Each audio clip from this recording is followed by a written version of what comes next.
എന്താ ജാനിമോളെ ഇന്നത്തെ സ്പെഷ്യല്? എന്തായാലും അവളുണ്ടാക്കുന്നതെല്ലാം മൃഷ്ടാനുമാണല്ലോ. രത്നമ്മേ, ഇന്നലെ നമ്മളത് പറഞ്ഞു നിർത്തിയതാ.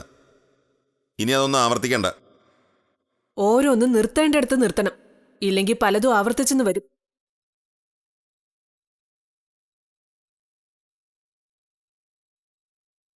വിളമ്പ് ജാനിമോളെ.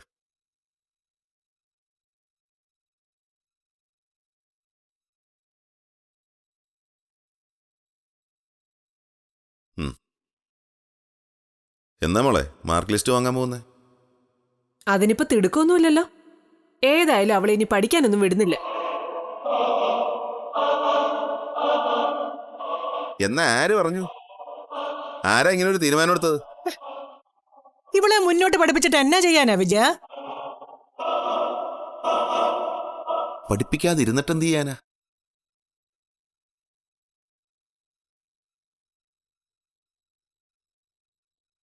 ഏതായാലും കെട്ടിച്ചൂടാൻ പ്രായമൊന്നും ആയിട്ടില്ല. അവൾ ഈ വീട്ടിൽ നിന്ന് ഇവിടത്തെ ജോലി ചെയ്യട്ടെന്നേ. ജാനിമോള് സ്കൂളിൽ പോയിന്ന് വെച്ച് നിങ്ങളുടെ ഒരു ശുശ്രൂഷയ്ക്കും കുറവ് വരില്ല. ഇവിടത്തെ വീട്ടു ജോലിയും മുടങ്ങില്ല. എന്നാലും നമ്മള് അനാവശ്യമായിട്ട് എന്തിനാ വിജയ കാശ് ചെലവാക്കുന്നത്? ഞാനേ അധ്വാനിച്ചുണ്ടാക്കുന്ന പൈസയാ. അതെന്ത് ചെയ്യണമെന്ന് എനിക്കറിയാം.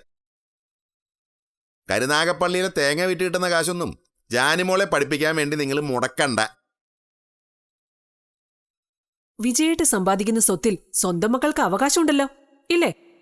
മക്കൾക്കും ഭാര്യയ്ക്കും എല്ലാവർക്കും അവകാശമുണ്ട് എന്ന് കരുതി മറ്റാർക്കും വേണ്ടി ചില്ലിക്കാശ് പോലും മുടക്കാൻ പാടില്ല എന്നും പറയരുത്. സ്വന്തം മക്കൾ അനുഭവിക്കേണ്ട മുതല് എന്തിനാ വിജയ മറ്റുള്ളവർക്ക് വേണ്ടി പാഴാക്കുന്നത്? ഈ പിള്ളേര് മൊട്ടേന്ന് വിരിഞ്ഞിട്ടല്ലേ ഉള്ളൂ. ഇപ്പോഴേ സ്വത്ത് തർക്കമൊന്നും തുടങ്ങി വെക്കണ്ട. 10ാം ക്ലാസ് കൊണ്ട് ജാനിയുടെ പഠിത്തം നിർത്തുമെന്നേ ഞാൻ നേരത്തെ പറഞ്ഞിരുന്നതാ. അതിന് മാറ്റമൊന്നുമില്ല. എടീ, കൂലിപ്പണിക്കാര് പോലും പിള്ളേരെ പരമാവധി പഠിപ്പിക്കാനല്ലേ നോക്കുള്ളൂ. അവര് പഠിപ്പിക്കുന്നുണ്ടെങ്കിലേ അത് സ്വന്തം മക്കളെ.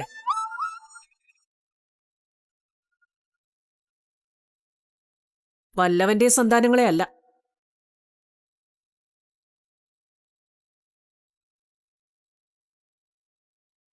ചേച്ചിക്കൂടി ആരുടെ മോളാ അച്ഛാ?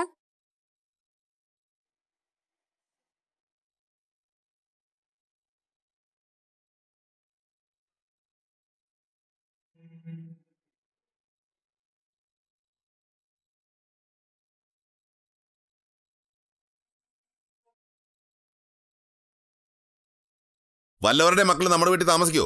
പിന്നെ ഗോവിന്ദൻകുട്ടി എന്ന് പറഞ്ഞൊരാളുടെ മകളാ ജാനി. അമ്മ പറഞ്ഞിട്ടുണ്ടല്ലോ.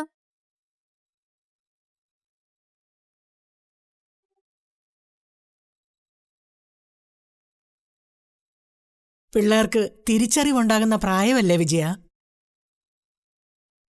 ഞങ്ങൾ അനുഭവിക്കേണ്ട സ്വത്തൊക്കെ അന്യർക്ക് വേണ്ടി ചെലവാക്കുന്നത് എന്തിനാന്ന് നാളെ ഇവര് നിന്റെ മുഖത്തു നോക്കി ചോദിക്കേലേ. എന്റെ മക്കളല്ലേ, അവരോട് ഞാൻ മറുപടി പറഞ്ഞേക്കാം. അച്ഛാ, ചേച്ചിക്കുട്ടിക്ക് പഠിക്കാൻ എന്റെ കയ്യിലുള്ള മുഴുവൻ പൈസയും തരാം. പോടാ പൊട്ട, നിന്റെ കയ്യിൽ എവിടുന്ന് അത്രയും രൂപ? ഞാൻ എനിക്ക് കിട്ടിയ പോക്കറ്റ് മണി മുഴുവനും സൂക്ഷിച്ചു വെച്ചിട്ടുണ്ടല്ലോ.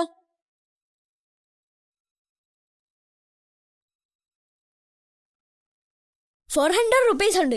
അയ്യേ, കോളേജിലൊരു ബുക്ക് വാങ്ങാൻ പോലും അത് തികയില്ല. ആ സൂര്യമോളെ, ആ പറഞ്ഞത് ശരിയാ. ഇനിയുള്ള പഠിത്തം നിസാര ചെലവിലൊന്നും നടക്കുകയല്ല. പഠിപ്പിച്ചാൽ മാത്രം മതിയോ? അത് കഴിഞ്ഞ് ഏതെങ്കിലും ഒരുത്തിന്റെ കൂടെ പറഞ്ഞു വിടണ്ടേ? അതൊന്നും ഇപ്പോഴേ ആലോചിക്കേണ്ട കാര്യങ്ങളല്ലല്ലോ. ഇപ്പോഴേ ചിന്തിക്കണം വിജയ. ഇവളെ കുറെ അങ്ങ് പഠിപ്പിച്ചെന്നിരിക്കട്ടെ, അത് കഴിയുമ്പം അതിന് ചേർന്ന യോഗ്യതയുള്ള ഒരു ചെറുക്കനെ കണ്ടുപിടിക്കണ്ടേ? അതിന് തക്ക സ്ത്രീധനം കൊടുക്കണ്ടേ? ഇപ്പോഴാണെങ്കിൽ ഒരു 10ാം ക്ലാസ്സുകാരിക്ക് ചേർന്ന ഏതെങ്കിലും ഒരുത്തനെ തേടി പിടിച്ചാൽ മതി. വല്ല കൂലിപ്പണിക്കാരനോ തട്ടുകടക്കാരനോ കണക്കപ്പിള്ളയോ ആരെയെങ്കിലും കിട്ടാതിരിക്കോ? വലിയ സ്ത്രീധനവും കൊടുക്കേണ്ടി വരികയില്ല. ഒരുപാട് മുന്നോട്ടങ്ങ് ചിന്തിച്ചോ.